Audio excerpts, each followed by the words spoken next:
It's morning at school. A group of students are chatting about how some guy only hangs out with his girlfriend now. One boy, jealous, swears he'll get the coolest girlfriend in the world. His friend laughs, saying he's been saying that since elementary school. Yuta joins the talk. He also starts thinking about what it would be like to have a girlfriend. He remembers a couple walking down the hallway holding hands. His friend notices him spacing out and asks if he's really never been in love before, because when you fall in love, you can't even sleep. Yuta asks if his friend has ever felt that. He admits he has. Once. He remembers Nodoka Kanzaki. In his memory, she turns to him and says, "Good morning." That short moment makes his heart race. His friend teases him, asking if he's seriously in love with her. He says Nodoka's amazing, smart, kind, and beautiful. But he reminds Yuta that she's on another level. He's just an average guy, while she's like a flower too far to reach. They realize they're late for class and rush off. Later, Yuta's parents, who live abroad, return home earlier than expected. He runs out to buy his little sister's favorite curry.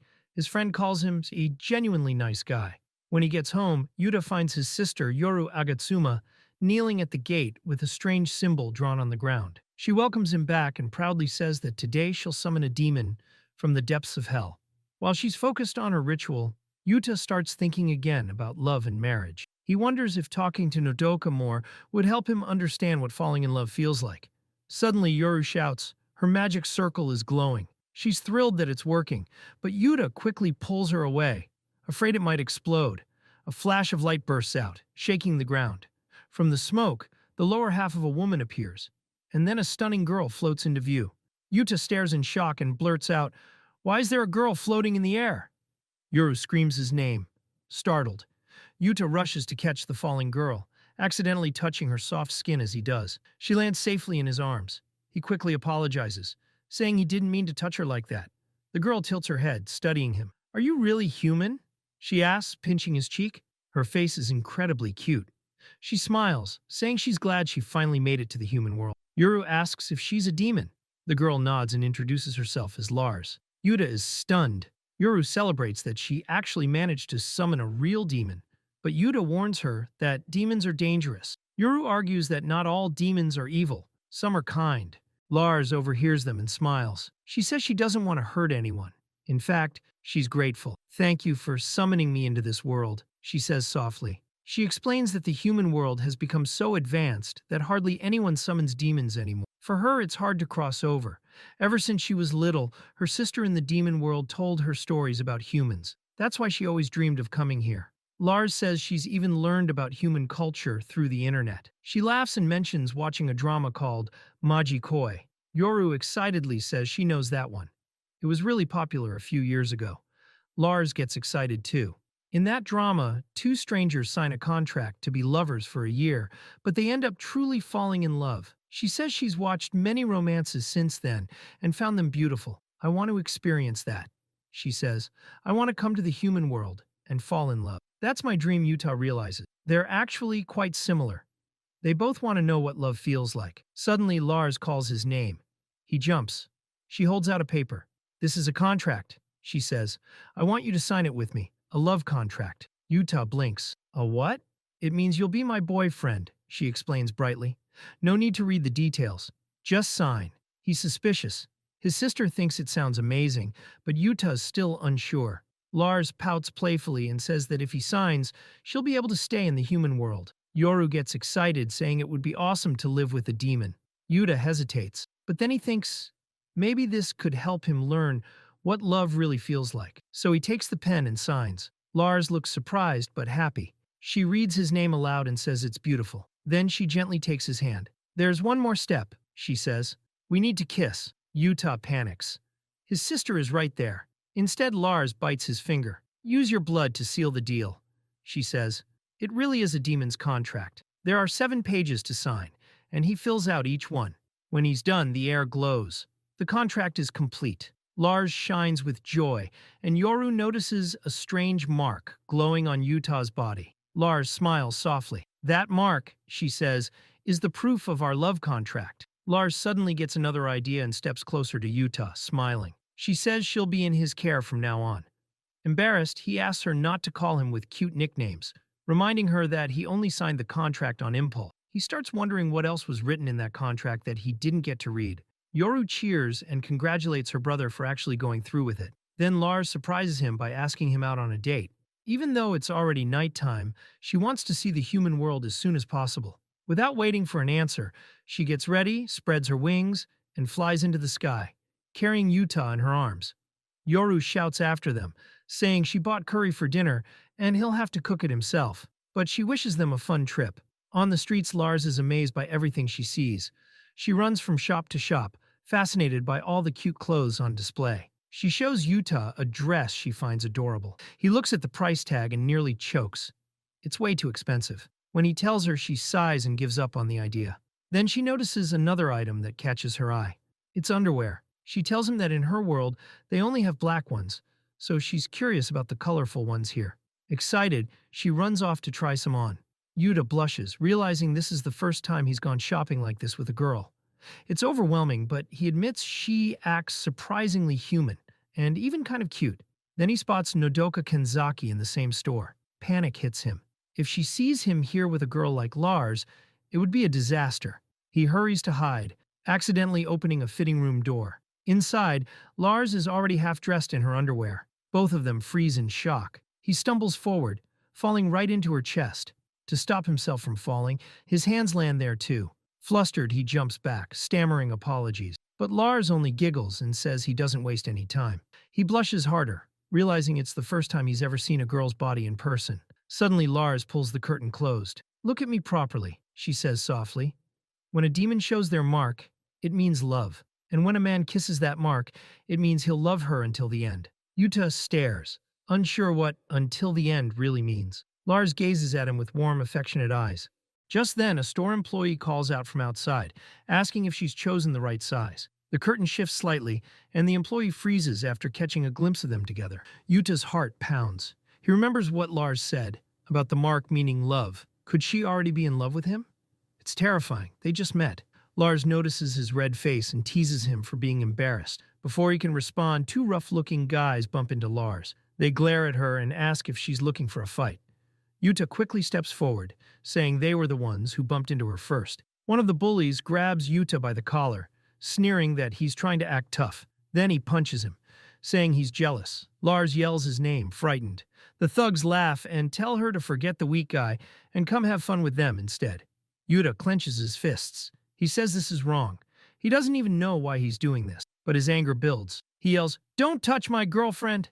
and swings at the bully. The man easily dodges it and laughs, calling Yuta weak. Then he turns to Lars again. Her eyes glow. "What did you just do to my beloved?" she says coldly. She points her fingers at them. The bullies stop laughing. Suddenly, one attacks the other, and the two start brawling like wild animals. Yuta stares, horrified. "What did you do to them?" Lars smiles. "I'm a demon of wrath," she explains. "I can control human anger." Yuta is stunned. She continues, "If I got serious, I could make everyone in this world furious. That would mean the end of everything." He's terrified now, realizing how dangerous she could be. But Lars reassures him, smiling sweetly. "Don't worry, I won't do anything, unless you cheat on me." She leans closer. This is only the beginning. Anyone who signs a love contract can't date another human while it's active. Yuta gulps. "Hypothetically, how could the contract be cancelled?" Lars answers calmly. "For that to happen, the contractor would have to lose their life." Yuta freezes. He's just a normal guy. He only wanted a girlfriend and a happy life. Now he's tied to a demon who could destroy the world. Panicking, he runs home, thinking Yoru might know what to do. When he arrives, Yoru rushes to him. "We've got a problem," she says. The magic circle started glowing again. Lars appears behind him and smiles. "Oh, perfect. Everyone's arriving." "Everyone?" Yuta asks, confused. She nods. "You signed 7 love contracts, remember? So there will be 7 of us." Yuta's face goes pale. "Wait, 7!" One by one, the other demon girls appear. Bree, the demon of greed. Luvia, the demon of pride. Sloth, the demon of sloth. Lust, the demon of lust. Levi, the demon of envy. Belai, the demon of gluttony. Each one greets him warmly, thanking him for summoning them. Stunned, Yuta asks about the rule that forbids multiple relationships. Lars smiles and says, "That only applies to humans. You can have as many demon girlfriends as you like." Yuta sighs in frustration. "You could have told me that earlier." He mutters that he's never been in love before, and now he has to love 7 girls at once. What started as a dream has turned into a nightmare. 7 girlfriends, each powerful enough to destroy the world. The next morning, Yuta wakes up in bed. For a moment, he hopes it was all just a dream. But as he goes downstairs, he remembers cooking curry for a bunch of people last, and his hands still hurt. Then Lars greets him cheerfully, followed by the other demon girls. Lust wishes him good morning. Sloth yawns, saying she's still sleepy. Bree teases him for waking up late. Luvia scolds him for being lazy. Levi reminds him that everyone's already eaten, but Lee whines that she's still hungry. Yuta realizes they're all living in his house now. They explain they're all daughters of Lena, a higher demon. They weren't born from her body but share her essence, so they've been together since birth. A precious family. Lars tells Yuta to treat them kindly. Yuta, overwhelmed, can't even remember all their names. Yoru laughs and says she'll make name tags for everyone. Lars then asks if there's a good restaurant nearby. Yoru suggests a Japanese one, though it's a bit far. Yuta watches them chat and realizes how easily his sister has gotten used to having demons around. It's hard to believe these girls could destroy the world. Still, he can't shake the feeling that something's not right. Before he can think further, one of the girls leans close and says he looks too serious. His face turns red as she teases him, asking how he plans to handle living with 7 girls. Bree laughs and says, "If you ever have a problem, just come to me. I'll take care of it." Yuta starts feeling embarrassed again. He wonders if the girl in front of him is the older sister. Then the girl makes a request. She asks him to lend her some money from the human world. Yuta gives her 1,000 yen, everything he has. With that, the matter seems settled, and they all decide to go to the restaurant together. Yuta looks at the table and realizes that all the girls have disappeared. He's the only one left behind. He starts to question whether their wish to experience love was even real. Maybe it was all just an excuse. Maybe the contract was a lie. Feeling desperate, he even wonders if his house has become the base of world destruction. But then someone catches his attention. A girl nearby asks him to be quiet because she's trying to sleep. Then she calls him over. Yuta, still exhausted from everything that happened, walks toward her. The girl takes his hand, pulls him close, and hugs him, pressing his face against her chest. She tells him his body is perfect to use as a pillow. Yuta thinks her body feels soft and warm, but he's also being suffocated. He tries to move, but she's too strong. The girl says the deeper he sleeps, the faster his spirit will recover. Yuta looks up at her, gasping for air, until he finally starts squirming and trying to get free by gently pushing her away. The pressure weakens, and he manages to escape. He apologizes, saying he couldn't breathe properly. Then he notices he's holding something and asks what it is. Turns out it's the strap from Slow's outfit. And it broke. Embarrassed, she quickly asks him to give it back. Awkwardly, Yuta apologizes again. Slow blushes and says they should wait a little longer before doing things like that. But she also thanks him. Yuta looks a bit more cheerful now. As he thought, Slow was just trying to cheer him up. She tells him to relax because they're not the kind of demons he's imagining. Still confused, Yuta says it's strange to be the boyfriend of 7 demons at once. Slow finds that funny. Yuta then asks why he was chosen out of all the humans in the world. Slow explains, when Lars appeared, Yuta protected his sister, and there are no bad people who protect their family. Yuta asks if that's really the only reason. Slow says yes because Lars has a recording device inside her, and that's how they know. She adds that it's important to them that Yuta isn't a bad person who would abuse their powers. She also says they wouldn't destroy the world. That would just be boring. Then she sums things up. The 7 of them came to the human world because they wanted to experience love. Yuta is surprised and asks if Slow wants that too. She blushes and starts to answer, but falls asleep mid-conversation. She was that tired. Yuta looks at her, wondering what to do next. Suddenly, he gets a call from his sister, Yoru. She sounds panicked and says something terrible has happened, telling him to come right away. When Yuta arrives at the restaurant, he finds out what happened. They all ate a lot, but no one has money to pay. Most of the food was ordered by Bree, and the total bill comes to 50,000 yen. Yuta realizes he's basically being used as a walking wallet now. The waitress asks if there's any adult he can call. Yuta sighs, thinking back to Slow's words. She didn't seem like the type to lie. He doesn't know what to do. Yoru says she'll pay with her salary, but needs them to wait a little longer. Looking tired, Yuta says that since this whole mess started because of him, he'll take responsibility. Then Bree steps forward and asks where the bill is. She takes out 60,000 yen from her wallet and hands it to the waitress. She says she earned it from gambling, using the 1,000 yen Yuta lent her earlier. She also returns the money she borrowed, saying it'll cover all 7 girls' expenses. Another girl asks what all the noise is about. One of the demon girls apologizes for bothering him, while another scolds the others. All of them then walk up to Yuta and apologize together. One offers him some food from the restaurant as a gift. Then, still apologizing, they hug him. Gree says she'll handle the bill, and Yuta remembers what Slow said. Maybe these girls really don't have bad intentions after all. Suddenly, his classmate, Kanzaki, shows up at his house, wearing cute clothes. Curious, the girls ask who she is. Yuta explains she's his classmate. Lars immediately introduces herself as Yuta's girlfriend. Kanzaki is shocked to hear that, and even more surprised when two more girls also call themselves his girlfriends. Kanzaki can't believe it when one of them says there are actually 7 girlfriends in total. Yuta nervously tries to explain, saying there's a reason behind it. Then he ushers them all back inside, saying they can talk about it another time. Kanzaki just stands there, still thinking about that 7 girlfriends comment. She looks back at Yuta's house, still puzzled. Inside, Yuta wonders if his classmate now hates him because of that situation. Then the doorbell rings. Yuta opens the door and sees a woman's silhouette. It's Kanzaki again. She says he forgot his lunch, so she came to return it. Yuta panics, having no idea how to explain the situation to her. His sister loudly announces that his classmate is here and suggests they invite her for tea. Yuta hesitates, saying it might bother Kanzaki since she's busy, but Kanzaki agrees. The two of them go upstairs together. At the table, Yuta can't believe Kanzaki is sitting in his house. One of the girlfriends peeks at them through a crack in the door. Another asks why they can't join, but the first girl reminds her that Kanzaki is Yuta's guest, not theirs. Jealous, the girl grumbles about it. Slow suddenly wakes up and asks where her body pillow went.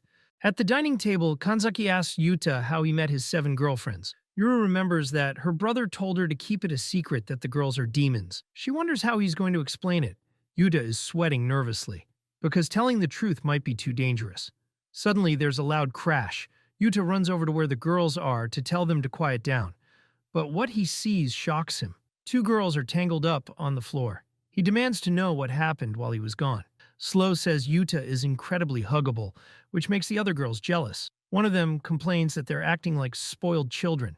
Another points out that Lars has always been jealous of Slow, and now that jealousy has shifted toward Yuta. Yuta steps between them, telling them to stop fighting. But before he can calm things down, strange things start happening. Objects float into the air, even Kanzaki's teacup. She screams in surprise. Yuta remembers the rule from their contract. He must love all of them equally. The thought shocks him. Slow sarcastically comments that Lars still has the same explosive temper. Lars gets even angrier, and a bunch of objects fly toward Yuta. The girls panic and rush over to check on him. 2 of them fall right on top of him. Yuta realizes their awkward position, and both girls blush. He quickly apologizes again. Then they hear another noise. Tea spills all over Kanzaki, soaking her clothes. Yuta rushes to check if she's burned. He decides to tell her the truth about everything. Lars and Slow both apologize, and Kanzaki listens to the whole story, about the contracts and how it all started because of Yoru. Instead of being angry, Kanzaki is amazed. She says it's incredible that demons actually exist. Lars desperately asks her to forgive them, but Kanzaki just smiles and says it's fine. Then sneezes. In Yoru's room, Kanzaki changes into one of her spare outfits. Lars says that's better than catching a cold. Yoru shows her a dress, but Kanzaki is too shy to wear her clothes. Lars asks what her boyfriend, Yuta, is like at school. Kanzaki thinks for a moment, then says Yuta takes classes seriously, does all his homework, and is kind to everyone. Hearing that, Lars smiles, saying she imagined he'd be that way. She thanks Kanzaki for being his friend. Kanzaki reflects on that word, friend. Lars says she wishes she could experience a school life, like the ones she sees in dramas. As Kanzaki leaves, she thanks them for lending her the shirt. Yuta tries to say something, but she stops him, saying it's okay. She won't tell anyone about the demons. She also says she looks forward to getting along with them.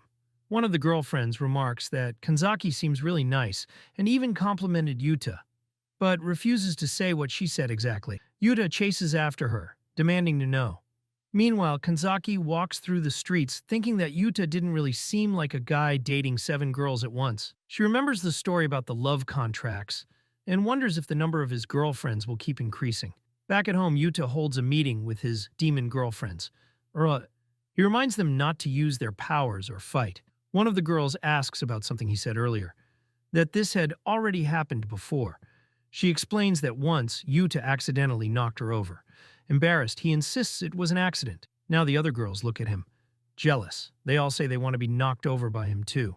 Yuta sighs, realizing his future will be very difficult. These demons might be powerful enough to destroy the world, but they've ended up making love contracts instead. Later, everyone relaxes at home watching mukbang videos online. They chat happily and seem to enjoy life in the human world. Even if it isn't exactly love, they're all living together. And Yuta thinks it'd be nice if they could get along. One of the girls lectures Bree about using up too many household supplies. Bree looks annoyed. She had spent nearly 1,000 yen just on food that week. The other girl says if Bree wants to eat that much, she needs to get a job. Then she calls Yuta over and asks what kind of job Bree should do. She lists ideas, maybe a maid, or even a bunny girl at a casino. Embarrassed, Yuta says they should think of something more normal. Bree listens carefully to him, then suddenly runs off. Yuta follows her upstairs. To him, Belle, the gluttony demon, is the hardest to read. She rarely shows emotion. When he enters her room, he hears her saying she doesn't want to work. She quotes, "If you don't work, you don't eat," and asks why Yuta is so eager to work. She says that if she works, she'll just get hungry. And she's already hungry, even after eating. She's always hungry. Yuta points out that, even so, you need money to eat. That frustrates her. He adds that food tastes better when you've worked for it. Belle says he doesn't understand her at all. She explains that every demon has unique traits. The others can control theirs, but she can't. Her hunger is constant because her power affects her body. The same thing happens with Slow, who's always sleepy. Yuta realizes that even demons have personal struggles. Still, he says, they need money to eat. As he's standing close, he notices how cute she looks. Then Belle says she'll make him understand what her hunger feels like. She suddenly lunges forward and touches his forehead. Yuta remembers that Lars did something similar before. Right away, he feels something strange. His stomach turns empty, his mind filled with hunger. Belle asks if he understands now how unbearable it is. Desperate, Yuta says he just needs something, anything, to eat. Without thinking, he grabs Belle's leg and bites it. Shocked, she yells, asking what he's doing. Yuta, dizzy with hunger, says his body is moving on its own. All he can notice is how soft her thighs are. Belle blushes slightly. Then two other girlfriends open the door after hearing the noise and are completely shocked by what they see. Lars's eyes fill with tears. Jealous, she tackles Yuta and Belle, crying that she feels betrayed. Yuta doesn't know what to do. Lars presses his head between her thighs and says he can do whatever he wants. Another girl teases, asking if bare thighs wouldn't be better. Annoyed, Yuta says he has no interest in thighs and tells Belle to come with him. They leave the house and walk together through the city streets. He says home isn't the right place to talk seriously. As they walk, they hold hands.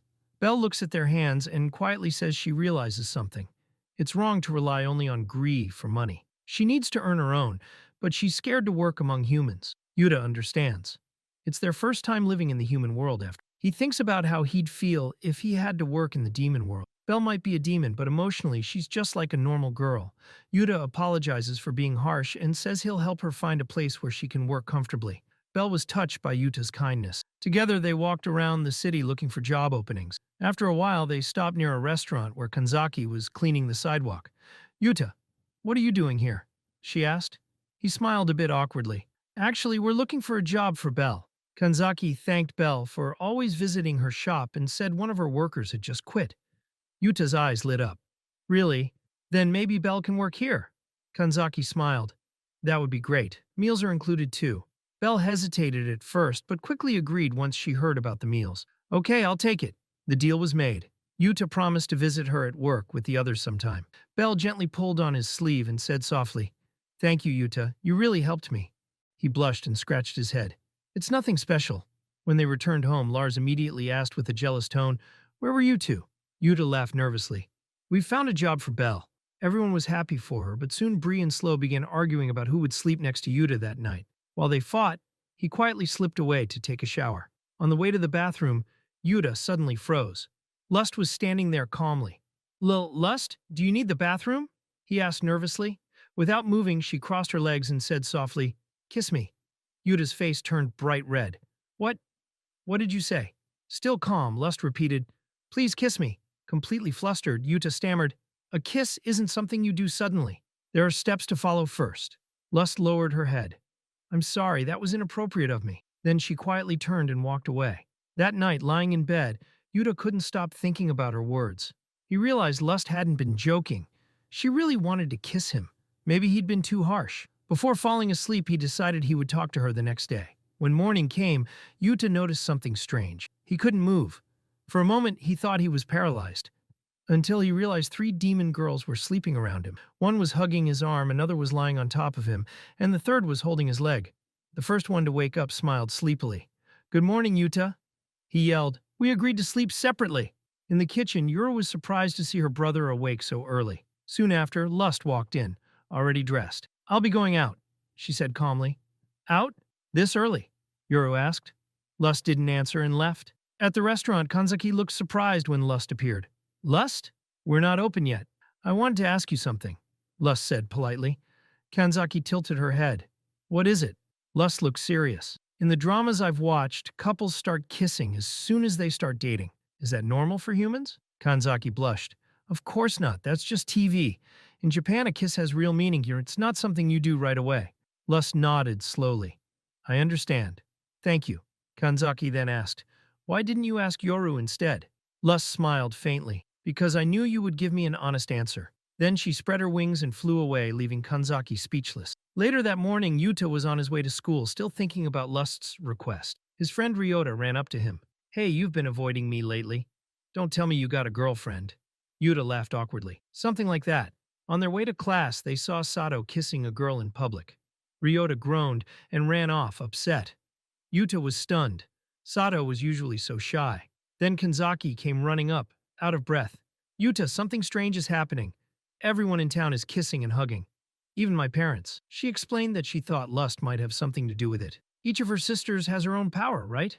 Maybe Lust's powers went out of control. After school, Yuta hurried home. The demon girls were watching the news. Reports showed people all over Japan acting overly affectionate. Rubia crossed her arms. "This has gotten serious." Yuta frowned. "Don't tell me this is Lust's power." Before anyone could reply, Slow and Bell suddenly jumped on him, hugging him tightly. "What are you doing?" Yuta shouted. The other girls rushed to pull them away. Gree looked worried. "It's Lust's influence. Even we're being affected." Rubia nodded. "Her powers must be unstable. If this keeps up, the whole city could lose control." Yuta glanced toward Lust's locked room. "Then we have to stop her. Before it's too late." Desperate, Yuta asked what started the chaos and how they could stop it. Gree crossed her arms, thinking hard.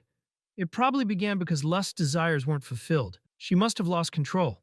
A cut shows Lust locked in her room, surrounded by red light. Her magic is spiraling wildly, shaking the air. "She's completely unstable," Rubia said. "We need to bring her back before it gets worse." Then she turned to Yuta. "What do you think, Yuta?" Before he could answer, Gree added, "Remember that family crest? It's also a kind of gauge. It shows how much affection the contractor, meaning you, has for the demon." She revealed a glowing mark on her shoulder. When the contractor's affection fades, so does the mark. And if it disappears completely, Rubia finished her sentence, serious, then the demon loses control of her powers. That's what's happening to Lust. Yuta frowned. "Wait, so it's because of me?" Rubia nodded. "Probably. There's a small clause in the contract about this, but it was written backward. You wouldn't have been able to notice. It's an extremely rare case." Gree hesitated. "Still, I don't think Lust is just desperate for affection. It feels deeper than that." Her words hung heavy in the air. Yuta looked down, unsure.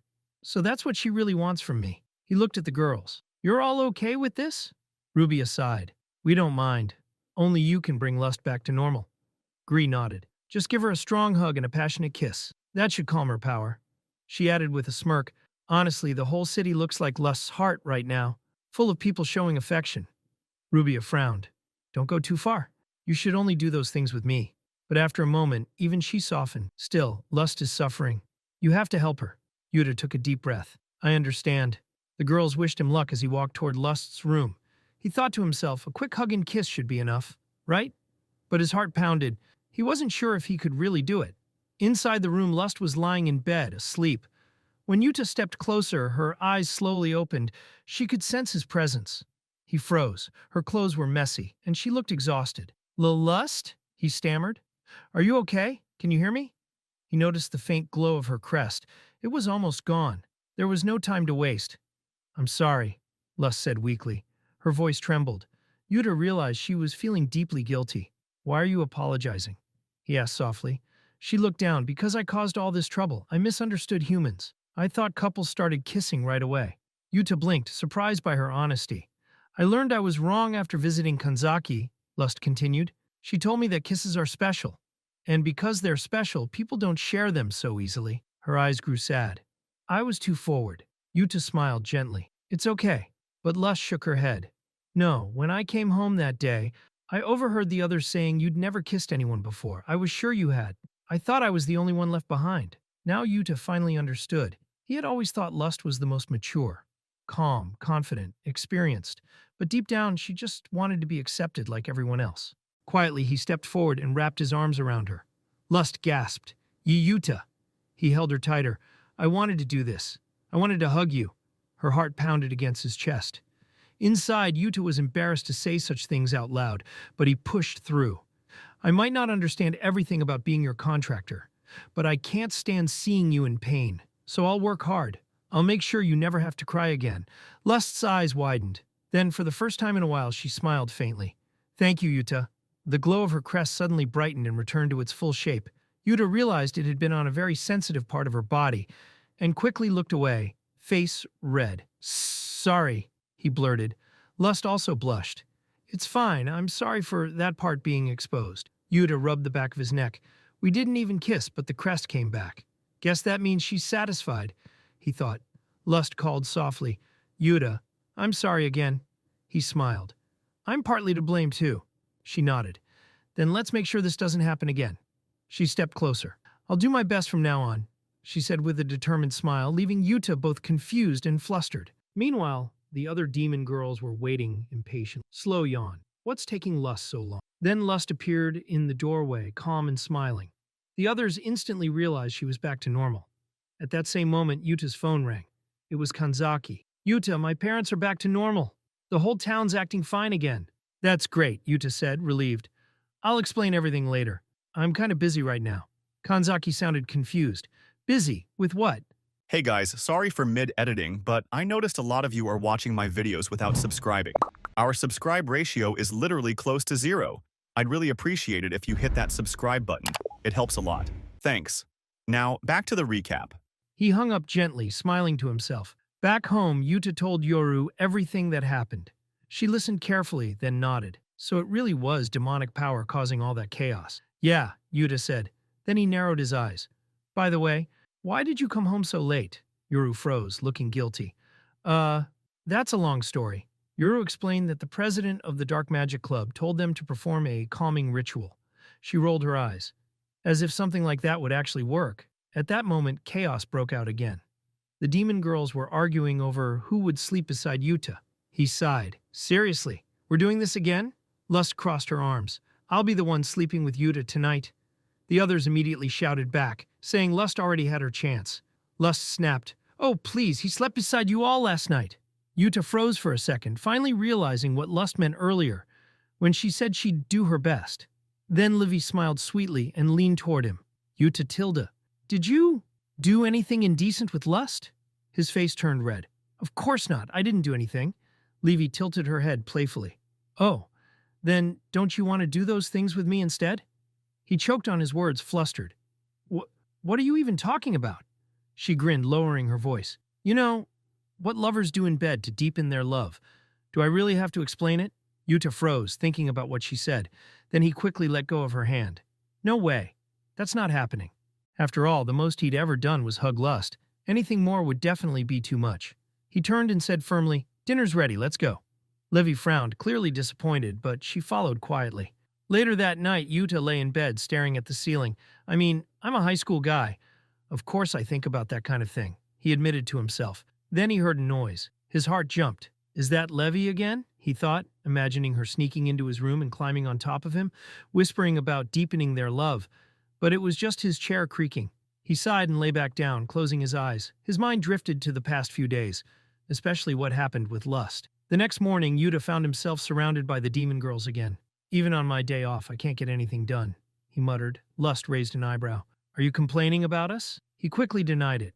No, I'm just saying. He noticed that Levy hadn't teased him since last night. Maybe she was just messing with me, he thought. Just then, Lars burst into the room. Hey, stop clinging to him before I even got a turn. The contract says everything has to be fair. She hugged Yuta tightly. He sighed. She's right. The contract does require equality. I can't do something with one of them without the others knowing. Suddenly, Levy appeared at the door. Yuta, your sister's calling you. Oh, okay, he said, standing up. They walked downstairs together. Maybe it's about that power outage last night, Yuta said. When they reached the first floor, he looked around. So, where's Yoru? Levi pointed. Try checking the closet. Yuta frowned. There's no way she's in the... Before he could finish, Levi pushed him into the closet and slammed the door shut. What? He froze as the small space went dark, and then Levi climbed on top of him. Hey, open the door, he shouted, trying to push it. It's locked, Levi said with a sly smile. With magic. Why did you lie about Yoru? Because, she whispered, her eyes glowing faintly, I want to do naughty things with you. Yuta's heart almost stopped. She's serious this time. Levi continued. When I heard you and Lust kissed, I was shocked. Lust even said she wanted to go further, so now I won't hold back anymore. Her words left Yuta completely overwhelmed. You want to do it too, right? She teased. You're surrounded by beautiful girls every day. Don't pretend you don't think about it. Wait, Yuta stammered. We can't. The contract says everything has to be equal, Levi giggled. That's true, but I'm a demon. Why would I care about following human rules? Yuta's eyes widened. The others will find out. I don't care. Levi cut him off. You already did it with Lust. I want to monopolize you for myself. Yuta was trapped, literally. He tried to move, but Levi pressed her body against his back. Before he could react, she kissed the glowing contract mark on his lower back. The mark flared, and instantly the other demon girls across the house felt it. They dropped what they were doing, all furious. Moments later, Lust burst into the closet. Levi, what are you doing? Lars glared at Yuta. Did you two... No, nothing happened, Yuta shouted, panicking. But when he tried to move closer to them, he noticed something strange. Lars, Rubia, and Belle couldn't come near him. They stepped back, confused and tense. What's wrong? He asked. Rubia crossed her arms. We can't get close to you. It's like there's a barrier. Yuta blinked. A barrier? Rubia frowned. Levi's kiss must have done something. Come with me. She grabbed his hand. Surprisingly, she could touch him, and pulled him away. Yuta was still lost. Why can you touch me and they can't? Because I'm Pride, Rubia said simply. My magic resists that kind of control. She led him outside.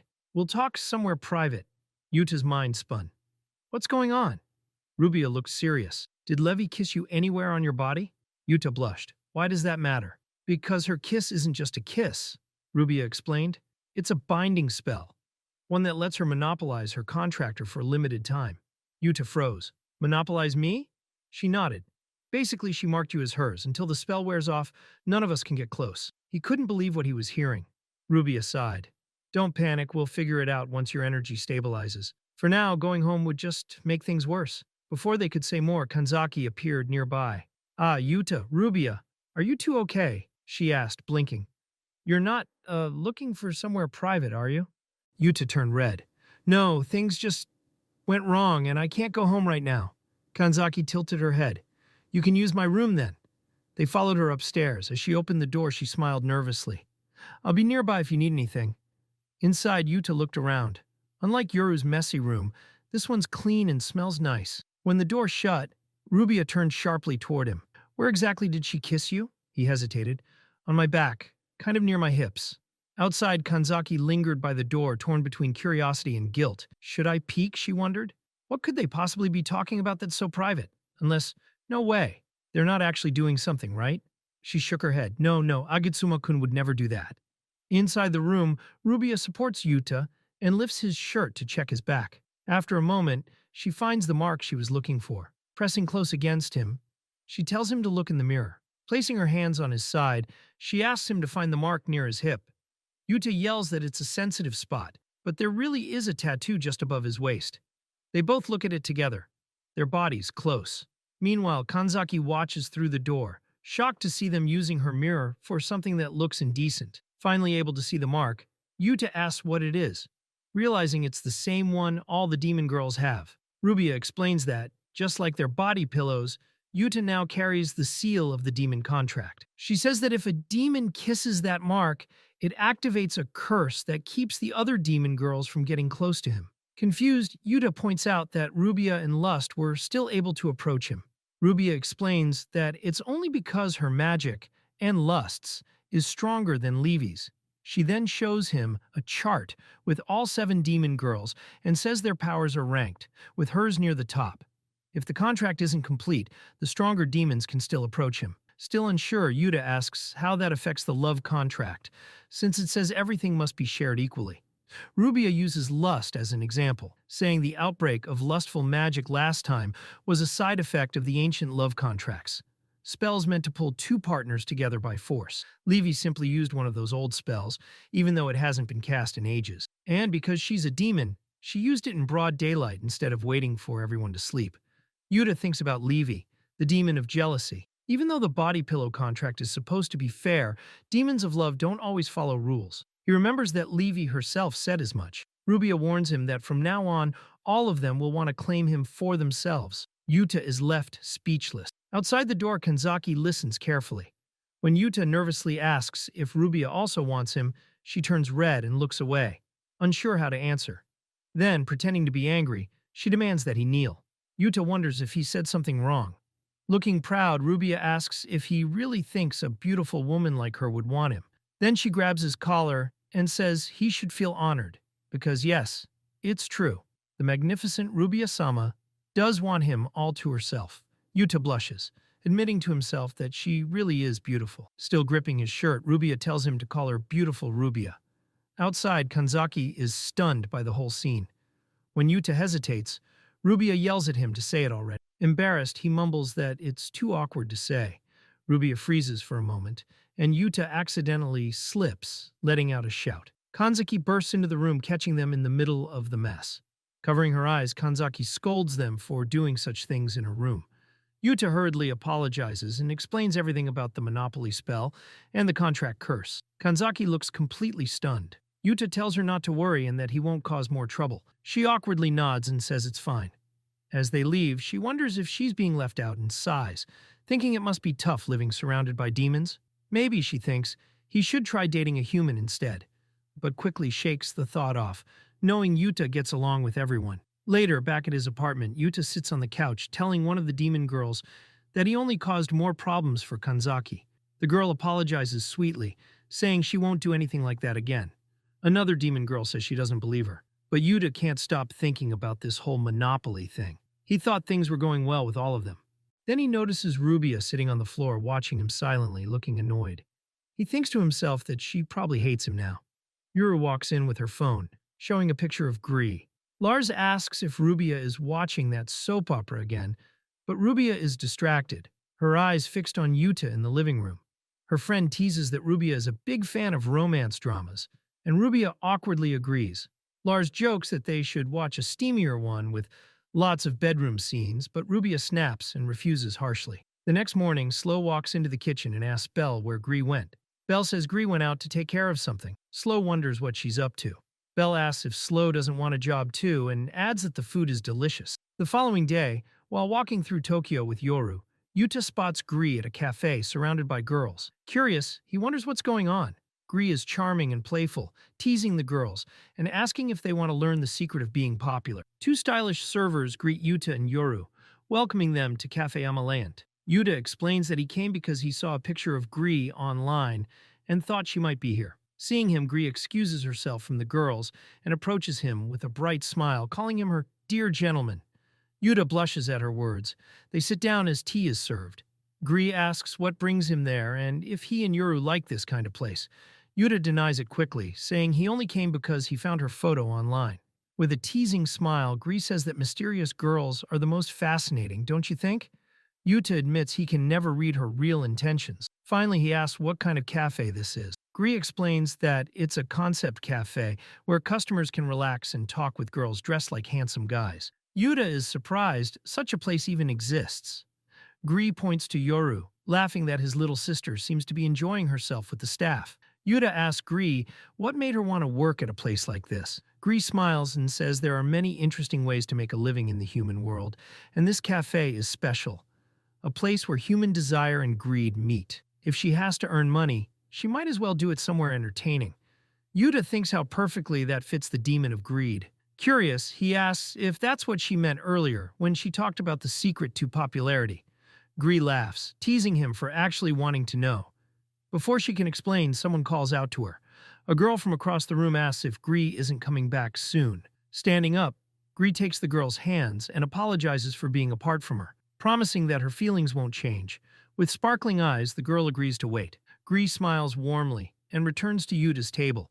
She asks if he saw that, saying that is the secret. Yuta sighs and says it just sounded like a bunch of embarrassing lines. Gree laughs and tells him that if he says those things carelessly, he might end up in trouble, like what happened with Lust. She points out that Lust almost lost control because of that kind of emotional overload. Yuta admits he's been thinking the same thing.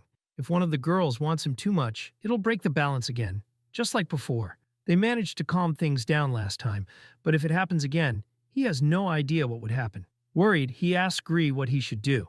She grins, calling him cute even when he's serious. Holding his hands gently, she says it's complicated, but also simple. He just needs to give each girl what she truly wants. That way they'll feel loved and satisfied. But Yuta looks puzzled. He wonders what they really want. Thinking back to what Gree told that customer earlier, he realizes those were probably the same words Gree herself wanted to hear. The effect was instant. He then thinks about himself. It's hard to say what he'd want to hear in return, so he asks her what to say when you don't know what the other person wants. Before she can answer, someone suddenly yells Gree's name. The entire cafe goes quiet. Someone tells her to hide. Quickly, a girl bursts in, shouting in disappointment that Gree isn't there. She cries out, asking if the demon girl won't accept her unconditional love. Staff members rush over and drag her away. Yoru, standing nearby, is stunned. She recognizes the girl as one of her own friends, and can't believe she's been coming to this cafe and is obsessed with Gree too. Meanwhile, Gree pulls Yuta into a storage room to hide. The space is tight, forcing them close together. Pressing against him playfully, Gree makes a teasing remark. Yuta awkwardly asks to leave, but Gree wraps her arms around him and says they should stay hidden until things calm down. Her chest presses against him, making him blush. Yuta starts to suspect she put them in this position on purpose. Outside, the love-struck girl keeps shouting Gree's name. Yuta asks if she's a regular. Gree nods, saying the girl always comes during her shifts. Even though Gree gave her everything she wanted and more, the selfish girl still wanted Gree all to herself. Because of that, the cafe management had to stop them from meeting. Yuta still doesn't get it. If Gree makes everyone happy, why did that girl lose control? Gree leans in close and explains softly that he's right. It's the same problem that happened with lust. If you don't love a person enough, their heart becomes unstable. But if you love them too much, they can also lose control from possessiveness. She tells him to stay quiet and says girls' emotions are complicated. Still, if someone loses control, he just needs to give in to their desires for a while and things will calm down again. Stroking his hair gently, she says she believes he can do that. After all, he managed to satisfy Lust's needs once before. She advises him to do the same next time. Gree smirks and suggests that maybe he should give her what she wants right now. She slowly lifts his shirt, but Yuta refuses. Ignoring him, she playfully pushes herself onto him, saying she taught him so much and deserves better treatment. Trying to think fast, Yuta wonders if he should try doing something just to calm her down. But before he can speak, Gree tells him he's not ready. Without thinking, Yuta hugs her tightly. Gree freezes, surprised by the sudden move. Pulling back slightly, she admits she didn't expect that. Then blushing, she says he didn't quite give her what she wanted, but maybe that counts as the right answer anyway. Opening the storage room door, Gree steps out with a playful smile. Yuta reflects on what she told him, realizing she might be right. Gree adds softly that this is exactly why the demon of wrath chose him in the first place. Later, back home, Yuta collapses onto his bed, exhausted. Lying there, he thinks about everything Gree said about desire. It's been a while since he made the love contract with the 7 demons, and he's still confused by all the things they've done for him, and the affection they show. He finally decides he'll try to be more thoughtful from now on, and make each of them smile more. Staring at the ceiling, he wonders if this is what true love feels like. Rolling from side to side, he admits he's never experienced love before, so he can only guess. Then he thinks about Yoru, who's been acting strangely lately. He decides he'll ask her tomorrow if she's feeling better. The next day, Yoru confronts her friend, saying she saw her at the cafe and asks why she was acting that way. Her friend, the president of the school's dark magic club, doesn't deny it. Instead, she proudly says that she and Gree are destined for each other. Excited, she even shouts that Gree is a demon. Yoru is shocked to realize her friend already knows the truth. Her friend continues talking, saying that Gree is a demon. Yoru feels hopeless. She never wanted her friend to find out, Checking social media, Yuru discovers that Okaruto from the group is actually an occult influencer, someone who would do anything to spread information about demons and magic. Thinking back, Yoru remembers her brother warning her that no one else should ever know. But now, Okaruto is confronting her directly. Excited, Okaruto keeps saying that Gree has a demonic beauty, and Yoru wonders what she really means by that. Then Okaruto smiles and says she doesn't mind knowing the truth. After all, they're close friends. She grabs Yoru's shoulders and says that since she knows everything now, Yoru should have told her earlier. Then she asks if Yoru is living with Gree. Yoru freezes, realizing that her friend has figured everything out. Okaruto suddenly speaks in a darker tone, saying that she's already been to Yoru's house once. She explains that the day before, while following Gree, she saw the demon girl enter Yoru's home. Finally, Okaruto says she wants to ask for a favor. She wants Yoru's help to go to the beach with Gree, and with her passive-aggressive tone, Yoru has no real choice but to agree. Soon all the demon girls are forced to join the beach trip with the overexcited Okaruto. Some of them are happy about it, though, since they could use a break and have some fun. Yoru tells Yuta that she couldn't say no to Okaruto, even though she doesn't understand why she picked that specific outing. Yuta apologizes for bringing everyone along, but Okaruto reassures him that it's fine. The private beach belongs to her family's summer home. Okaruto is surprised by how many girls there are. Yoru explains that all of them live at her house. She says she tried inviting just Gree, but it wasn't possible. Whispering to her brother, Yoru reminds him they must not let Okaruto find out that the others are also demons, or that Gree is dating him. Kanzaki walks up and asks if it's okay for her to stay with them. Yoru quickly hugs her and thanks her because she and her brother wouldn't be able to manage everyone alone. Yuta turns red when he notices Kanzaki's swimsuit and apologizes for bringing her along. Okaruto, suspicious, asks who Kanzaki is since she feels a different aura from the rest. Thinking fast, Yoru blurts out that Kanzaki is her brother's girlfriend. Both of them are shocked and embarrassed. Yuta lunges toward Yoru to stop her, but Kanzaki doesn't seem to mind. Smiling softly, she says she's never had a boyfriend before, and even if it's fake, just saying it makes her heart race. Yuta can't believe she actually said that. Then one of the demon girls suddenly jumps on him, calling him to come play. Blushing, Yuta reminds them that they're supposed to act normal and not reveal anything. Lars asks if Kanzaki is really his girlfriend. Frustrated, Yuta explains the situation again. He wonders aloud if it's even allowed under the contract. Lars tells him that even if he likes Kanzaki, it doesn't mean she's truly his destined love.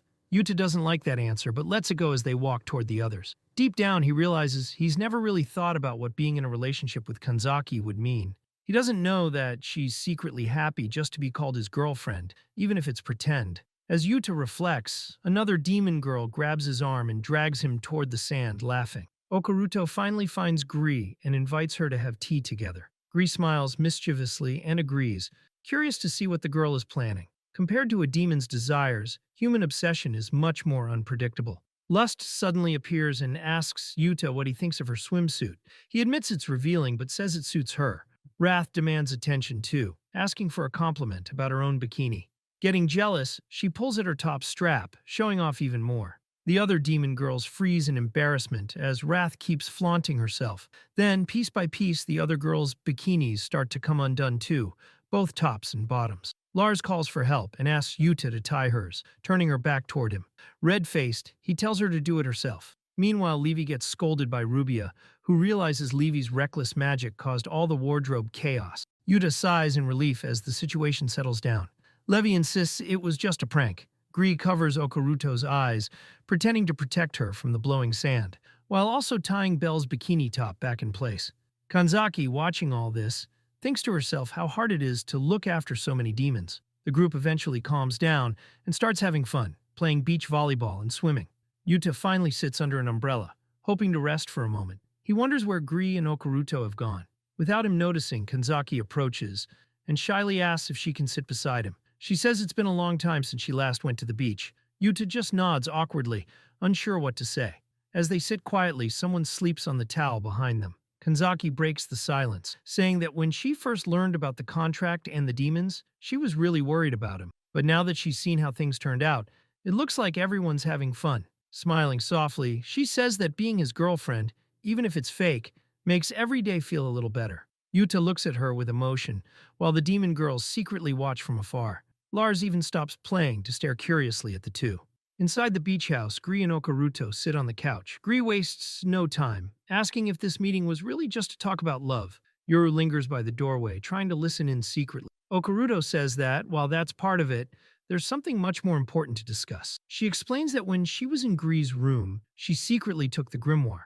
Out of curiosity, she peeked inside, and what she found left her shocked. She saw the same symbol that marks Gree's body. With a dramatic pause, Okaruto declares that Gree's beauty, and that mark convinced her of something. Then she looks straight at Gree and asks the question she's been dying to confirm. Are you and the others really demons? Without any mystery, Gree calmly says that Okaruto has finally figured it out. Outside the door, Yoru is shocked as she hears her friend promise to keep pretending she knows nothing. Looking out the window, Okaruto says she just needed to confirm that she was right. Gree asks, "So what now? Are you planning to expose us to the world?" Okaruto shakes her head. "No, I just have one request." She moves closer and looks straight into Gree's eyes. "Become my lover." Placing her hands gently on Gree's body, she practically begs to become her mistress.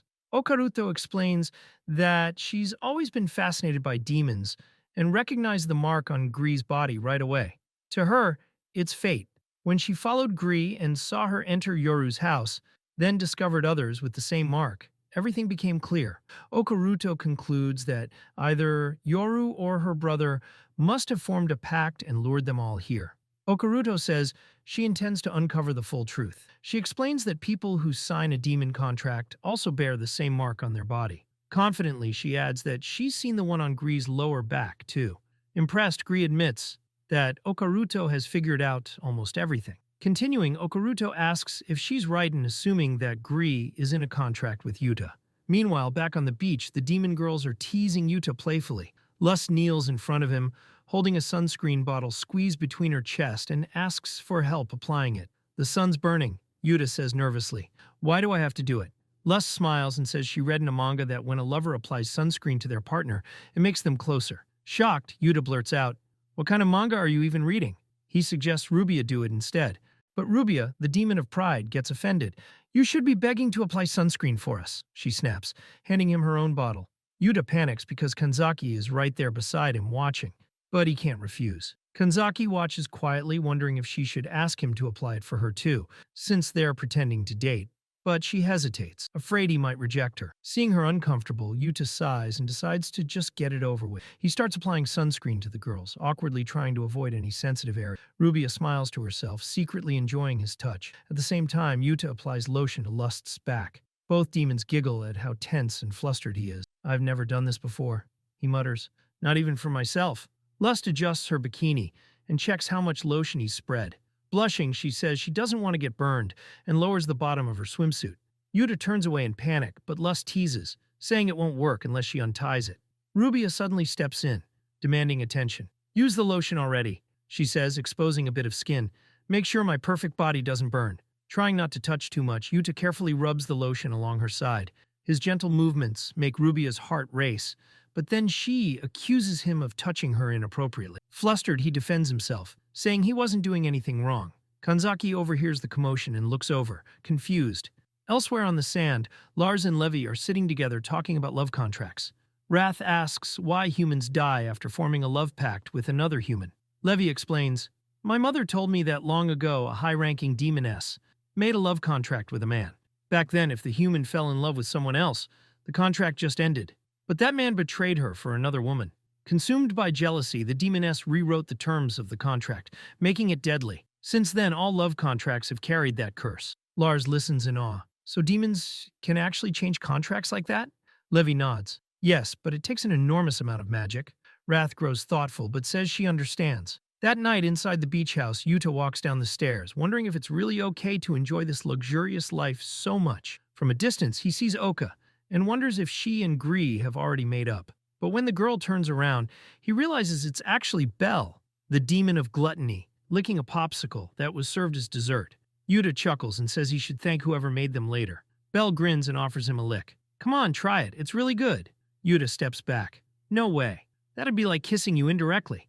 Belle tilts her head, confused. Yuta explains, "If I lick where you just did, it's like our lips touched." Belle smirks, drools on the popsicle even more, and then suddenly shoves it into Yuta's mouth before walking away. Just then, Gree appears and teases him about the scene. Seeing her, Yuta brightens up. He was looking for her to ask for advice. "Oh, you actually came to me for help?" She laughs. "That's rare." But her tone shifts. Grabbing his shirt, she says seriously, "Okay knows everything." Yuta freezes. "What? How?" "She asked to become my lover," Gree adds calmly. That's too much for Yuta to process. "Wait, what? Can you start from the beginning?" Gree crosses her arms and sighs. "I like humans. Young, old, male, female. It doesn't matter. I'm fine with all of them. I'm telling you this because we're partners." Still confused, Yuta asks what he's supposed to do about it. With a teasing smile, Gree tells him, "You decide how I should respond to her confession. Show me your cool side." Grabbing the half-melted popsicle, she walks away. From across the house, everyone hears Yuta yell, "Hey, give me back my dessert." Alone again, he flops down on the couch, thinking hard. Now that Oka knows everything, she might expose them if things go wrong. He can't believe how much trouble he's gotten in. As night falls over the beach, Yuta sighs and mutters, "How did my life end?" The girls are relaxing in the hot spring, talking about how amazing their day at the beach was, the games, the food, and all the fun they had. While bathing together, Kanzaki thinks about how strange yet wonderful it feels to be surrounded by these 7 demon girls. Scheming, one of the demonesses, mentions that the men's bath is right next to theirs. Innocently, Kanzaki says she saw Yuta go in there a little while ago. Lars immediately stands up and the others ask what she's planning. Gree smirks, saying Yuta's not the type to make the first move. Lars laughs and says that in that case, she'll take the lead, suggesting they should all go and join him. Kanzaki is shocked by the idea, but Levi agrees right away. Under the moonlight and in the calm night air, Yuta relaxes in the hot spring, enjoying a rare moment of peace. But then he hears faint whispering outside. Before he can react, all the demon girls appear, just as they came into the world, and jump into the bath with him. Pressed tightly between their bodies, Yuta feels like he's being crushed by their chests. His face brushes against their thighs and he can barely breathe. Everyone's squeezed together, trying to fit in the small space. Struggling for air, Yuta panics, thinking he needs to escape fast. As he's being smothered, he suddenly notices that one of the girls doesn't have a mark on her chest. Then he realizes it's Kanzaki. Their eyes meet, and she instantly turns red with embarrassment. Yuta freezes, just as flustered. He shouts loudly, asking why she's even part of this mess. Later, back in his room, Yuta feels like he's going to die from shame. He had gathered all the demons earlier to tell them he absolutely didn't want Kanzaki involved in their ridiculous games. He remembers how she left feeling awkward before he could apologize. Trying to calm down, he decides it's too late to fix it now. He'll apologize in the morning. Just as he's closing his eyes, there's a knock at the door. Annoyed, he gets up and opens it, only to find Lars standing there in her pajamas. He asks what she's doing so late at night. Lars slowly unbuttons her top, saying she wants to show him something. Yuta panics, squeezing his eyes shut. She opens her nightgown completely, revealing that she's wearing the outfit he once bought for her. Stunned, Yuta tells her she should wear it more often. Blushing, Lars smiles and says it was the first gift he ever gave her, something she treasures deeply. Yuta turns bright red, not sure what to say. The two stand in silence for a moment. Then Lars slowly walks toward him, calling him her darling. Losing patience, she asks why he always runs away from her. Yuta blurts out that it's because she's always half naked. Without warning, Lars pushes him onto the bed and pins him down, leaning over him. With her face close to his, she grins and says this is the first time she's gotten the upper hand. Gently stroking his face, she recalls the day they met, how he protected her from the thugs. She says when he shouted, "Don't lay a finger on my girlfriend," it felt like something straight out of a drama. Her hair falls over his chest as she confesses that, from that moment on, she's loved him with all her heart. Yuta can barely breathe as she leans close, then suddenly stands up. Buttoning her pajamas, she says she only wanted to confess her feelings, then wishes him goodnight and leaves. But someone sees her closing the door. Kanzaki. Surprised, Lars awkwardly wishes her sweet dreams and walks away, pretending nothing happened. Kanzaki, of course, jumps to conclusions about what was going on in Yuta's room at that hour. Inside, Yuta sits on the bed, unaware that his crush saw everything. He remembers how he once protected the demons, but now he only feels like a liar. Gree's earlier words echo in his mind, and he realizes what he has to do. The next morning, out on the veranda, Oka meets with him and Gree. Yuta says he's thought it through. It's time for an honest conversation. He explains that as a contract lover, his first duty is to protect his partner. Then he admits the truth. He, Gree, and the others are bound by love contracts. Bowing respectfully, he apologizes for lying, saying he only wanted to keep everyone safe. He asks Oka to keep the demons secret. Behind the curtain, Kanzaki overhears everything quietly. In her room, Yoru prays things go well now that he's confessed. Oka says she already suspected the truth. The girl's behavior made it obvious, but she adds with some disappointment that Gree can be honest while she can't. She claims that since she has no magical powers, she can't compete for Yuta's affection. Both Yuta and Gree are confused by that statement. Oka insists Yuta must have strong magical powers. After all, how else could someone like him be surrounded by 7 demon girls? She admits she was prepared for how difficult it would be, but she never imagined she'd have to gain magic just to be worthy of Gree. Clinging to Gree, she begs her to wait. She swears she'll do whatever it takes to get enough magic to propose her own love contract. Gree smiles and agrees, but asks for one favor: to keep their true identities secret. Blushing, Oka says Gree's wish is her command, shouting that even if Gree belongs to someone else, she'll never give up. Kanzaki watches, speechless and furious. Later, Gree and Yuta walk away. Yuta sighs, thinking Oka didn't believe anything he said. She'll always trust Gree over him. Still, the demoness knows she made the right choice letting Yuta handle it. Pulling him close, she tells him he did a great job. Oka's words about never giving up echo in Kanzaki's mind as the day ends. Leaving the beach, the girls are cheerful after such a long, wonderful day. While walking, Kanzaki hears Yuta calling her name. He rushes over, apologizing for what happened in the hot spring.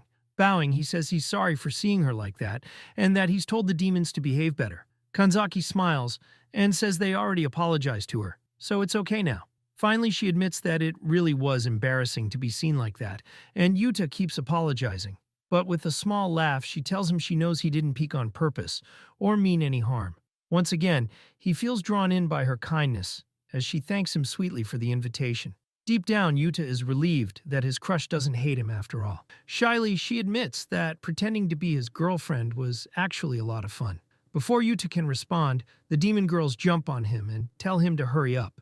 With Levi clinging to his shoulder, he waves a quick goodbye to his friend. Hey guys, sorry for mid-editing, but I noticed a lot of you are watching my videos without subscribing. Our subscribe ratio is literally close to 0. I'd really appreciate it if you hit that subscribe button. It helps a lot. Thanks. Now, back to the recap.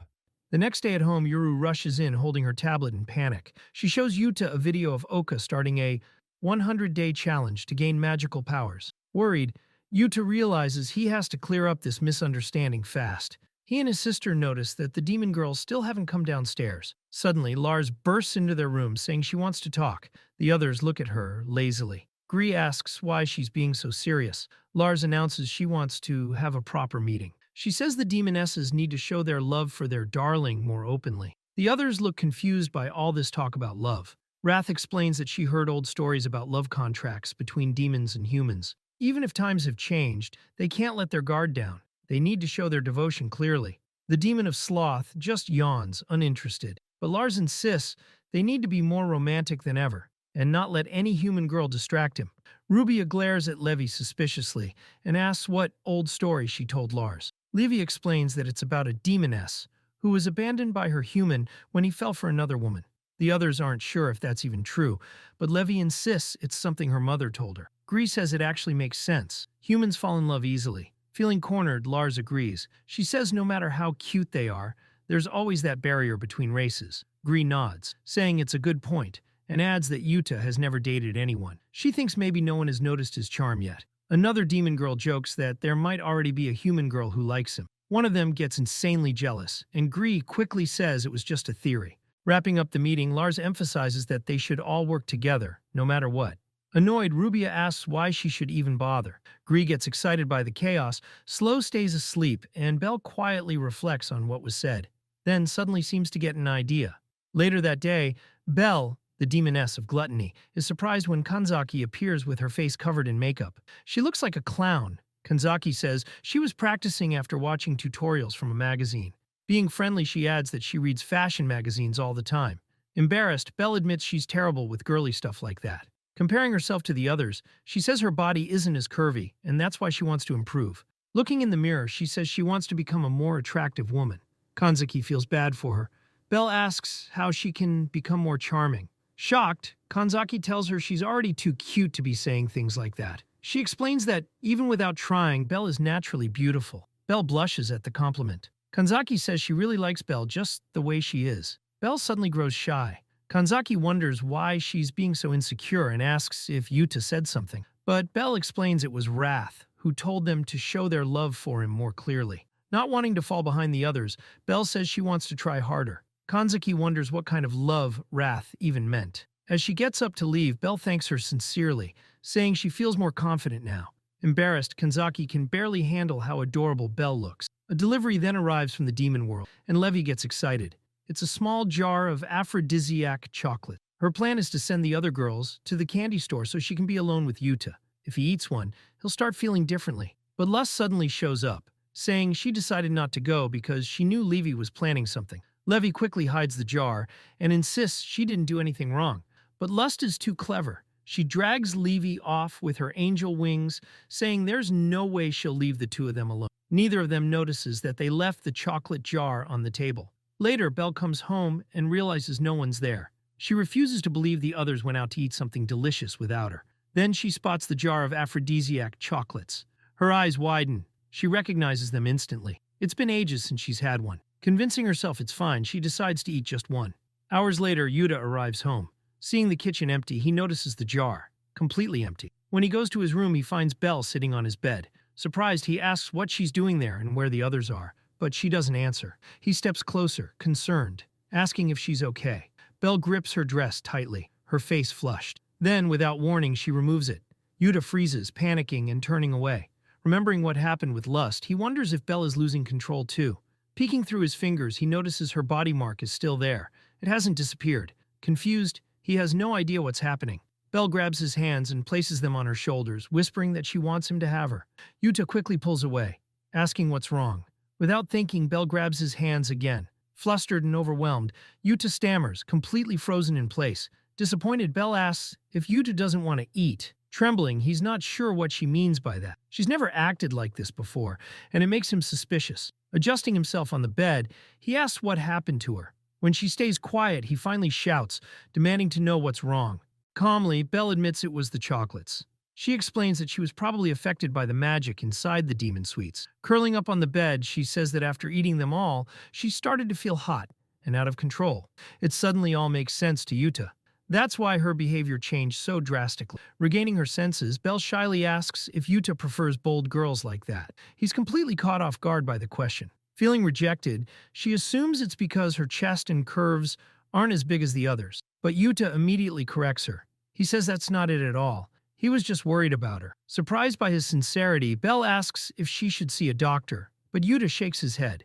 He tells her he'd never judge her based on her looks and reminds her that the usual Belle, the cheerful, food-loving one, is the best version of her. Her eyes sparkle at his kind words. She blushes and says he just said the same thing Kanzaki did earlier. Curious, Yuta realizes that Belle must have spent time with Kanzaki before.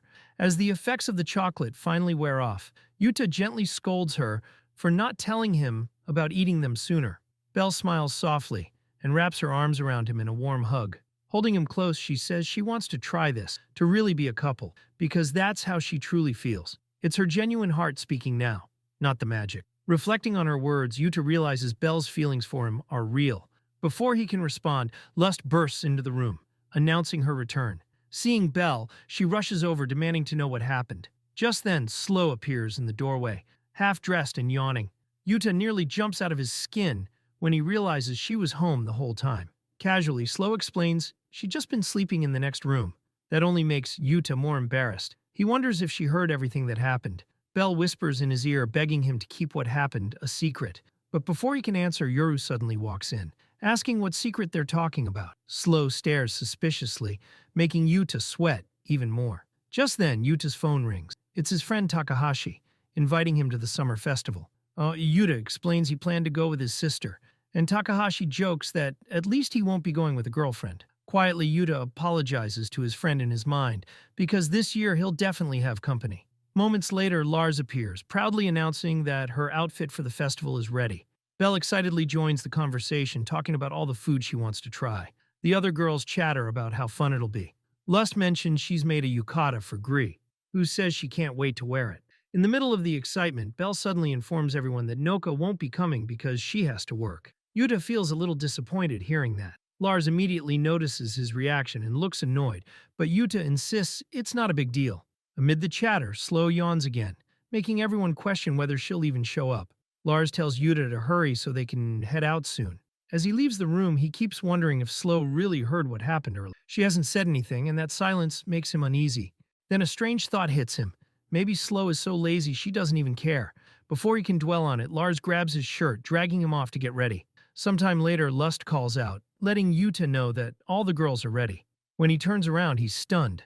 They're all wearing colorful yukatas. Gree, Lust, and Belle each twirl, asking what he thinks. Yuta is speechless. Before he can even compliment them, he asks about Slow.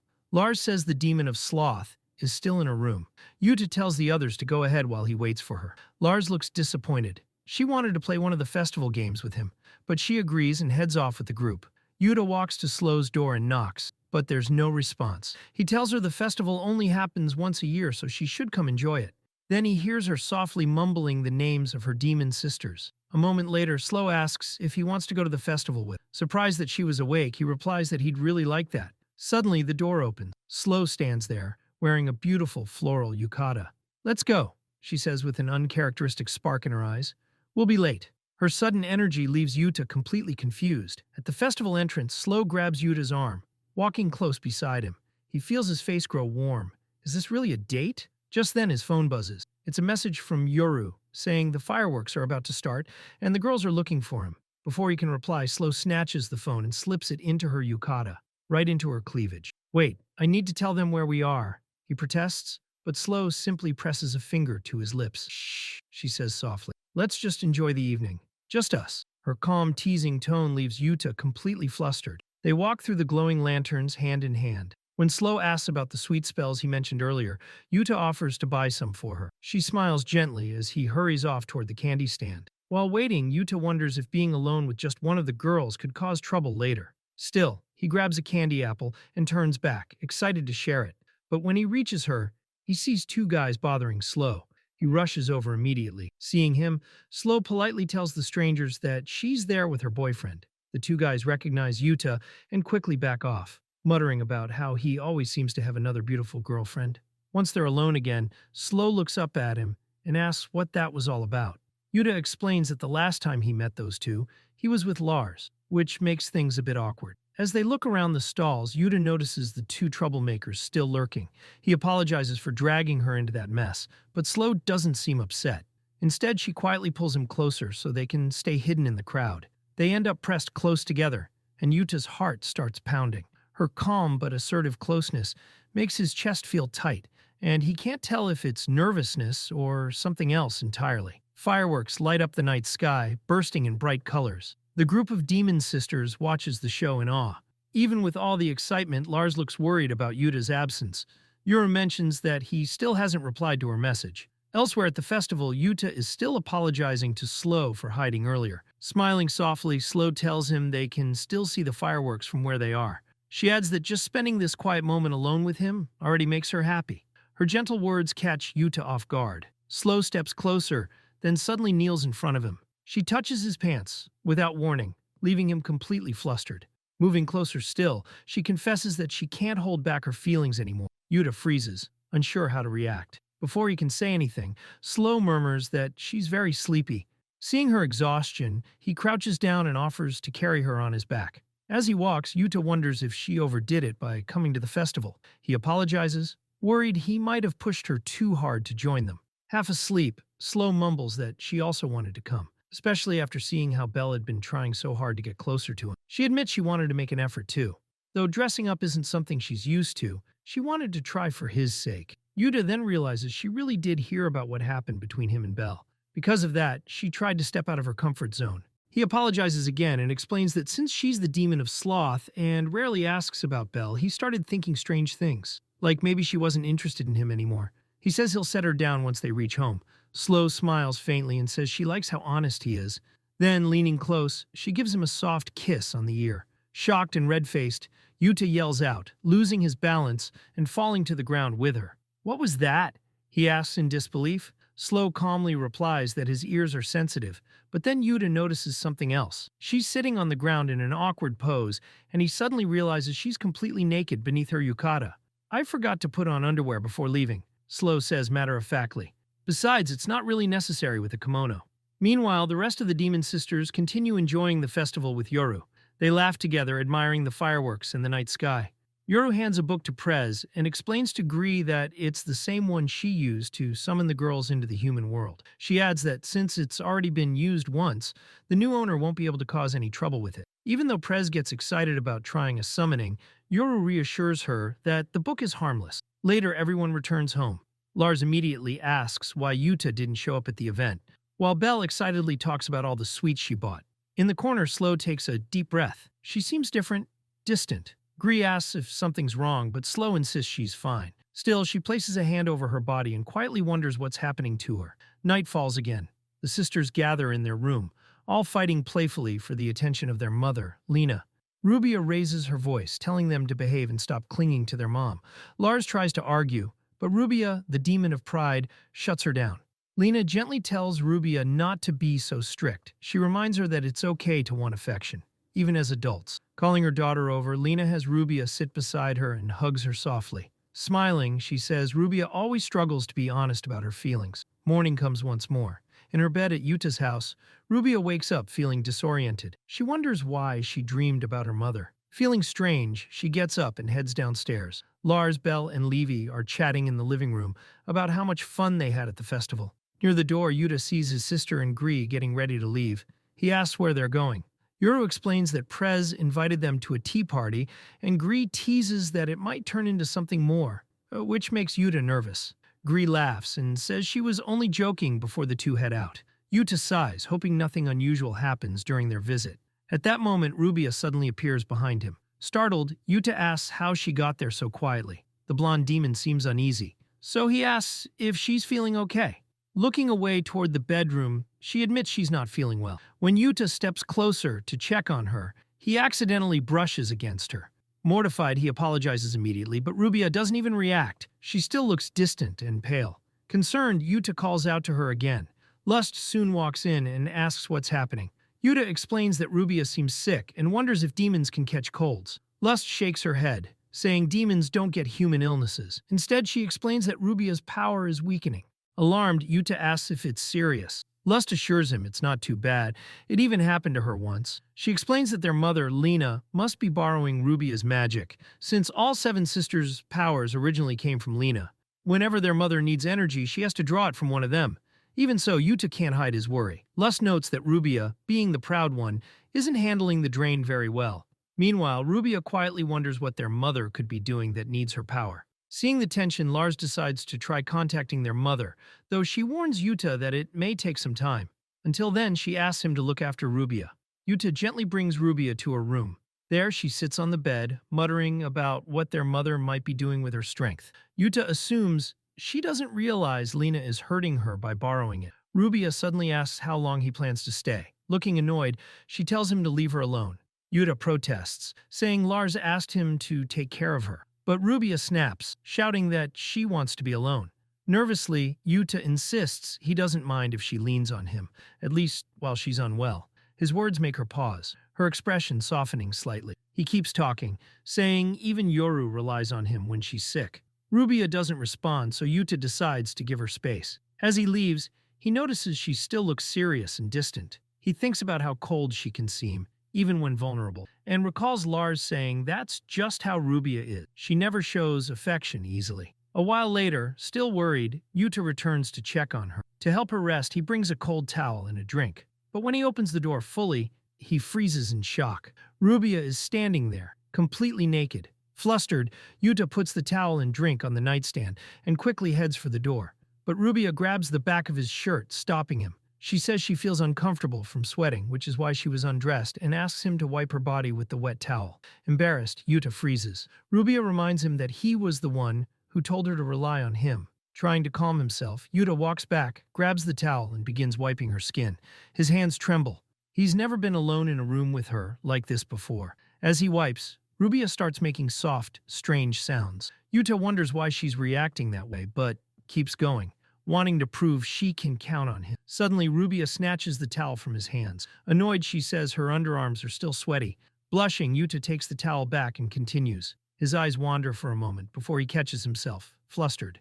Rubia notices and asks calmly, "Do you like girls who act weak or vulnerable?" The question shocks him. She continues, saying that he asked her to trust him, and her sisters are much better at getting care and attention from others. Yuta quickly defends himself, saying he didn't mean he likes needy girls. He just wanted her to trust him, because he admires her proud and independent nature. Rubia's expression hardens, and she tells him to leave her alone. Confused, Yuta tries to explain himself again. He admits he was actually happy that she trusted him, even for a short moment, when she wasn't feeling well. He apologizes softly and starts walking toward the door. Before closing it, he says, "I want you to know you can rely on me. After all, we have a love contract." Rubia calls out to him, "Wait, there are still a few spots you missed." She points to her head. At first, Yuta doesn't understand, but then realizes she wants affection. Awkwardly, he pats her head. When Rubia smiles, he panics and asks if he did something wrong. She just smiles again and says, "Since you insist, I'll rely on you more often." On the way to Press's house, Yoru tells Gree something's been bothering her. She says she drew a tarot card earlier, the same one she drew the day she summoned the demon sister. Gree interrupts, noticing a strange light coming from Press's house. They call out for Yukio, who excitedly says she managed to summon a demon too. Yoru is shocked, but Gree admits she already suspected it. Yukio says she'll explain everything later and hurries off. Back at Yuta's house, Rubia, still unclothed, tells him her magic power is returned. Excited, Yuta asks if Lust and Yoru have found her mother yet. Rubia looks thoughtful and asks him to step outside so she can change. She quietly admits she wants to thank him but doesn't know how. Yuta says goodbye and starts heading downstairs. But before he can leave, a tall, elegant woman suddenly appears in front of Rubia. She gently holds Rubia's face and looks deeply into her eye. Yuta freezes and asks who she is. The woman smiles and says, "I'm their mother. You can call me Mommy." Shocked, Yuta runs to tell Lust what happened. He says she looks nothing like he imagined. Lust laughs and explains that their mother, Lena, has always been fascinated by human culture. After raising 7 daughters, she decided to finally live the way she wanted, and that's why she looks like that now. A moment later, Gree walks in and is stunned to see her mother. The sisters quickly piece it together. Yukio must have summoned her by mistake. Gree explains that the book she gave Yukio contains their mother's summoning circle. Since Yukio wanted to summon someone, and Lena wanted to be summoned, it happened naturally. Still, no one knows why Lena came. Yuta thinks maybe she just missed her daughters after being apart for so long. Suddenly, someone pulls on Yuta's sleeve. It's Levi. She whispers that she needs to talk to him privately. When they step aside, she says there's something her sisters don't know. Long ago, their mother told her that if a demon under a love contract falls in love with another human, she can die. The news shocks Yuta. Levi explains that Lena told her this years ago because it happened to her. She once loved a human who abandoned her. Because it was such a painful story, their mother only confided in Levi. And as the demon of envy, Levi is especially sensitive to emotions like betrayal and jealousy. Levi believes their mother came back to stop Yuta's relationship with her daughters. Horrified, Yuta asks what he should do. Levi smiles and says not to worry. She already has a plan. Her plan is simple: distract their mother. She takes Lena to a luxurious pool, saying it's something she's always wanted to experience. Lena's eyes light up. She says she's always wanted to visit a human pool at night. Gree thanks Yukio for reserving it, and Yukio proudly says she would have booked the whole hotel if that's what it took. Later, Yuta shows up in a swimsuit picked by Levi. Embarrassed, he complains that it's too flashy. Yoru laughs and asks what happened. Levi appears, teasing that the outfit suits him perfectly. It's the kind of style their mother liked. At the pool, Lars, Rubia, and Belle all look surprised by Yuta's appearance. Lust chuckles and says he looks great. Then Lena steps out of the pool and says she's thirsty. Levi tells Yuta to take her a drink. Nervous, Yuta trembles as he walks toward her. She isn't just his mother-in-law, she's also the most powerful demon in existence. She once held the full power she later divided among her 7 daughters. Even without that power, she could still rewrite any love contract if she wanted. Panicking, Yuta can barely move. Levi shouts for him to hurry. He takes a deep breath and steps forward. But just as he's about to reach Lena, he trips. The tray tilts, and juice spills all over her. Lena gasps, wiping her face, and Yuta frantically apologizes. Levi runs toward them, but slips on the wet floor, crashing down on top of both of them. Gree and Yukio, who were watching the stars nearby, look over in shock. Levi groans, apologizing again, but Lena snaps, "Get off me this instant!" The absurd scene leaves everyone speechless, and Yuta's heart racing from the chaos. Caught between them, Yuta freezes, wondering if the demon of envy is doing this on purpose. Levi does love to pull pranks, after all, but before he can even ask, she clings tighter. Embarrassed, Yuta quickly stands up with Levi still on his back and blurts that he'll grab a towel. He hurries off, leaving Lena completely baffled by what just happened. Once they're out of sight, Yuta turns to Levi and asks why she did that. The demon girl sighs and admits she lied earlier. She never actually had a good plan. It wasn't a prank. She just wanted to show her mother how great he was. But instead it all went wrong. Now, if Lena ends up disliking him, it'll be her fault. And she doesn't want that.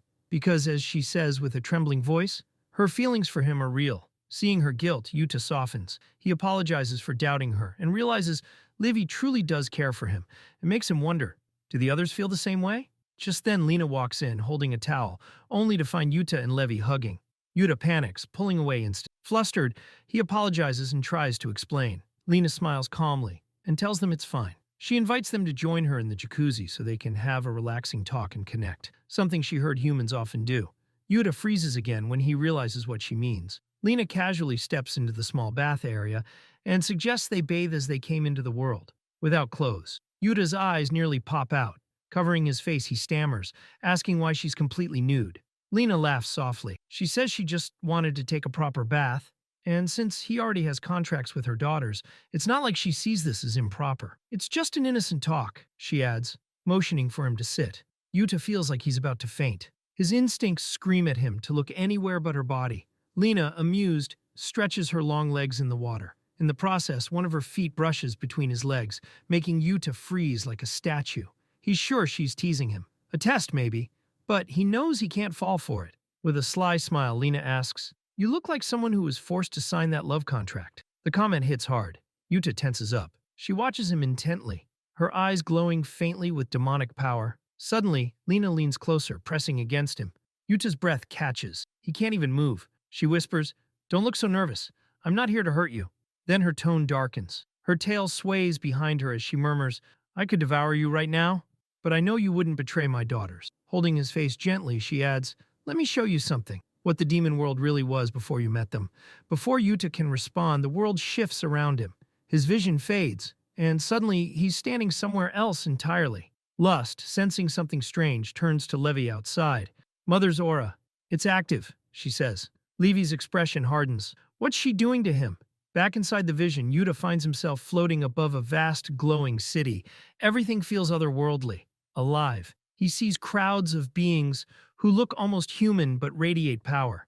Then he spots them, the 7 demon sisters, all together. They're completely different, radiant, confident, adored. Everywhere they go, people cheer. Rubia receives endless love contract offers. Gree gets compliments from strangers, and even Wrath shows off her strength. Yuta watches in awe as Wrath accidentally sets off a small explosion. But no one is harmed. Everyone just laughs it off, as if they were immortal. The sisters bask in the attention, but there's also a quiet boredom behind their smiles. He realizes he's seeing their lives before the human world, when they were worshipped, not loved. The girls talk among themselves. Lars dreams of finding someone affectionate and kind. Slow jokes that no soft-hearted man could protect Wrath. Levi laughs, saying she wants someone fun to tease. Gree says she'd like someone mysterious. Barus declares her partner must feed her constantly. Lust softly adds she just wants someone gentle. And Rubia, frustrated by all the daydreaming, insists she doesn't have a type at all. Then Levi says something that makes Yuta's heart tighten. If we ever find someone who fits everything we're all looking for, maybe we could just share him.